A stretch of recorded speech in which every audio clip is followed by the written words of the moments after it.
Welcome to another exciting episode of Peter Fershlogner's Douchey Internet Reviews for douches who like internet reviews. Today I'll be reviewing the Great Waldo Search for the Sega Genesis.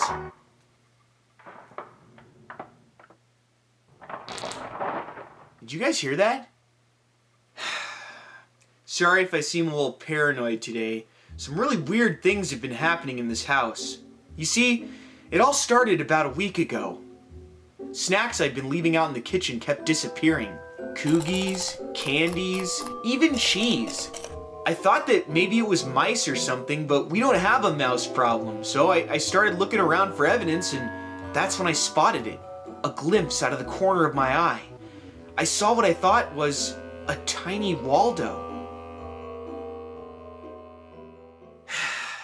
So, I don't know what's going on. Maybe this game is cursed. Let's review it! So, oh my god, this music is horrible. Jesus, who wrote this crap? Oh, I guess Jeff Berry wrote it. Hey Jeff, you didn't do a very good job on this fucking music. Just kidding. I'm sure it's not Jeff's fault this song sounds horrible. It's the compression. And it's causing depression. So sit back, kids, I'm gonna teach you a lesson on how to make a good first impression. Don't blast a bad song at the start of the session. Probably better to have something a little more pleasant. I don't like the song. I think that it's bad. I don't like the clicks, the synth, or the pads. This kind of music just makes me sad, and it kind of reminds me of my dad. Oh. Sorry, I think I just had a stroke. Anyways, let's get down to brass business. Tax. The Great Waldo Search is basically a point-and-click game. Or a point-and-press, I guess. You're just supposed to find stuff and shit. And Waldo, it's kind of like the books. If the books were shitty point-and-click games, which they weren't. So it's nothing like the books. Basically, you move your little magnifying glass across a sea of pixels until you find a Wallace or a scroll. You have a little timer, and if you click on nothing, it takes some time away, but you can also collect clocks for bonus time and... Oh my god! What the fuck is that? Oh, it's just Waldus's creepy meth-addicted dog. If you find him, he'll take you on a magic carpet ride to a bonus stage where you fly through the sky, eating bones and pissing off air traffic control. So we've ruled out, I think, that these are aircraft, experimental aircraft, or technically advanced aircraft from other countries. Dude, why does Waldo's dog look like he's about to burgle a house? He looks like a crook. Well, I guess he's got to support his meth habit somehow. Okay, I'm losing track here. Believe it or not, this game does have a storyline. Basically, this wizard named Whitebeard loses his powerful magic scrolls, so he seeks the help of his good friend Waldo to find them. Oh my god! Whitebeard looks a little too happy for a wizard who just lost all of his powerful magic scrolls. Those scrolls aren't the only things that are rolling around here. And what's going on with his fucking fingers? Maybe they're wizard fingers. Anyways, the game's storyline doesn't make any sense. A wizard loses his powerful scrolls, so he hires Waldo to find them, and then to the surprise of absolutely no one, Waldo gets lost, because that's what this fucker do. Look, Waldo is obviously incompetent. He's always getting lost, and people are constantly trying to find him, so why would Whitebeard ask him, of all people, to retrieve the powerful scrolls? I mean, it does say that Wally is his good friend, but that's kind of vague, isn't it? Where the hell did they meet? At the Flamboyant Hikers Club? Maybe it's because Whitebeard is one beer short of a sandwich. I mean, one sandwich from a picnic, or a picnic short. He's fucking crazy in the head. This story has so many plot holes, it begs almost as many questions as the game itself. Like, what the fuck is going on with the sprites? This guy's like standing on the giant's foot or something, and like this guy's spear is in front of the giant's face, but the giant is supposed to be standing up, right? So then this guy's spear shouldn't be in the foreground like that. It should be in the background. How's this guy standing on the giant's foot like that? The giant's other leg is behind this guy's knee above the ground then, or no? What the fuck am I looking at? These sprites are really awkwardly placed. It's like the programmers literally did not care how bad this looked. This game honestly seems incomplete. Like the menu, for example. The menu has you select things one at a time. First the difficulty level, then the stage.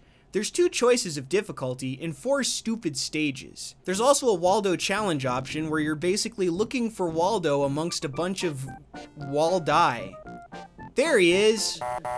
Oh, I guess not. See, the way you can tell it's the real Waldo is because he's wearing these really fucking stupid socks that no one would be caught dead in, so you just gotta look at a bunch of people's feet until you find him. Oh yeah, and if you stay at the menu without touching any buttons, the game just starts scrolling through the menu on its own.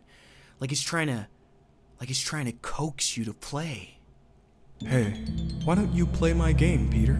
Fun times ahead in Waldo Land. Are you ready to play?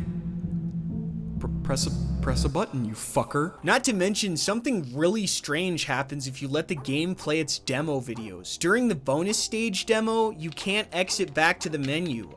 I tried pressing every button on the controller, including the start button, which is C, which is stupid, but I could not skip the demo until Woof was done collecting bones.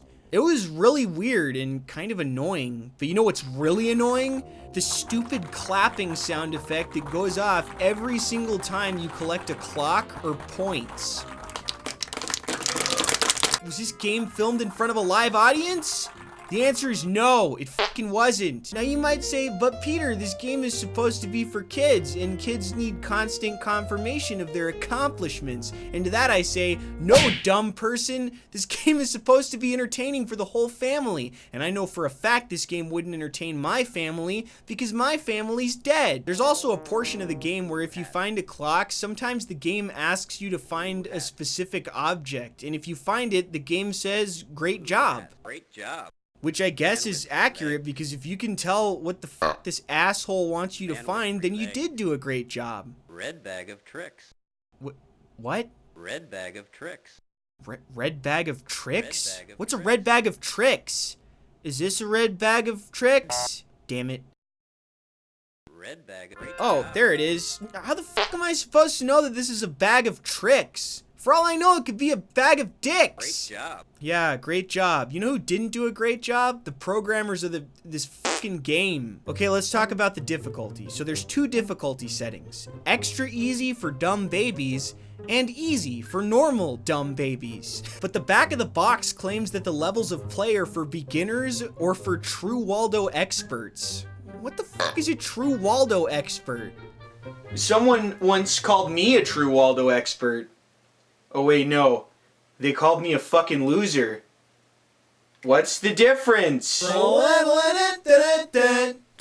Speaking of differences, there are a few differences between the 2 difficulty modes. You get less time to search for stuff on the harder difficulty, and Woof is hidden in even creepier places. Oh god. But the weirdest thing about the higher difficulty is that instead of playing the horribly compressed audio clues, it gives you written clues, and I don't understand how that's more difficult. If anything, it makes finding the object easier.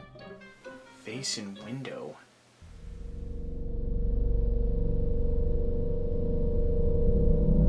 Hey kid, can I borrow $1? Oh no, don't scream! Okay, so for the record, there are animated sprites in this game, but they're limited.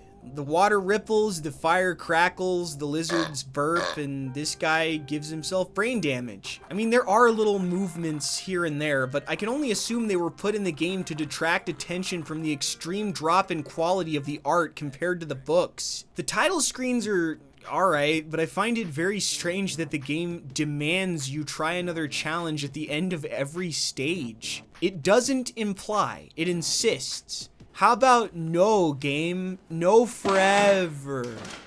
But alas, I've already beaten the game on normal mode, and I'm just 1 stage away from completing it on the expert difficulty setting. I guess you could say I'm a Waldo veteran. Just gotta find Waldo's foot. There he is! Congratulation. All of the scrolls have been returned to the wizard Whitebeard, who looks like he just snorted a line of coke off a dragon's ass. Seriously, I think there was some nose candy wrapped up in those scrolls, which makes Waldo a felon. Anyways, we won, and it looks like we scored 56,450 useless fucking points, and the game is still demanding that we try another challenge. We completed all the challenges, dude. Whitebeard's coked up, Waldo's earned enough kickback from trafficking drugs to replace his hip so he doesn't need the cane, and I mean, I don't see Woof, but I'm pretty sure he's in prison. I mean, there's nothing more to do in this game, and I've spent all of 20 minutes playing it. What a shit fest. Look, the Waldo books were great. I loved them as a kid because you didn't have to read anything. But what made them fun was the vast, colorful, and wonderfully detailed artwork. I mean, Martin Handford is an incredible artist, and his work was engaging because you had this awesome spectrum of cool shit to search through. You know what's not engaging? This. Look, I understand that it's impractical to attempt to fit a compressed version of an image this intricate into a Genesis game, but I don't understand why they couldn't create an image even slightly larger than this for you to scroll through. What happened to blast processing? This game came out in 1992. You know what else came out in 1992?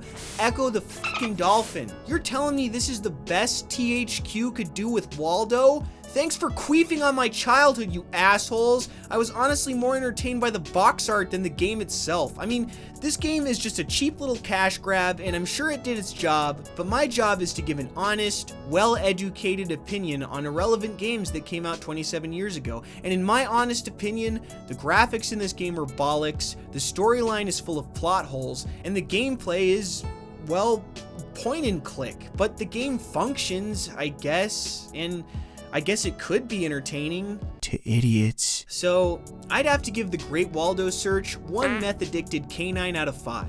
Now subscribe, I insist, if you're not a Cryopton, that is, and check out my other crappy reviews. Also, leave a comment in the comments section below, or you can go fuck yourself. That's it. I knew I was hearing noises. It's time to end this.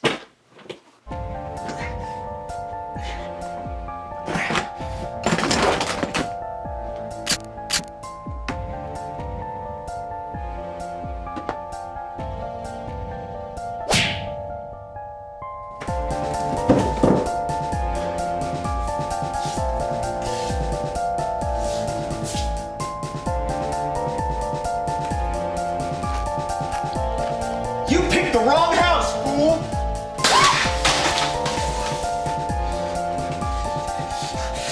Yeah, I knew it was you, Waldo! Why did you do it? Why? I just wanted some snacks.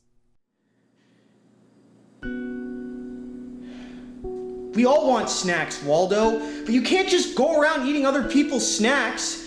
My roommate paid good money for those snacks. And I hope you learned a valuable lesson from this, because I sure did. When I struck you with this tiny bat, breaking your spine, I realized that no amount of broken bones will ever bring my coogies back. Because bones heal, Waldo. But coogies are gone forever. You're the real monster here, Waldo, for eating all of my snacks. Now get the fuck out of my house! I can't walk. My leg is broken. Please donate to my Patreon today to help pay for Waldo's medical bills. He has 2 broken legs and a broken spine No, it's just the one leg. He has 2 broken legs, so let's help him out, shall we, kids? Here's how to pledge. Step 1. Go find mommy's credit card. You're gonna need to know those 3 numbers on the back. And remember, don't get caught.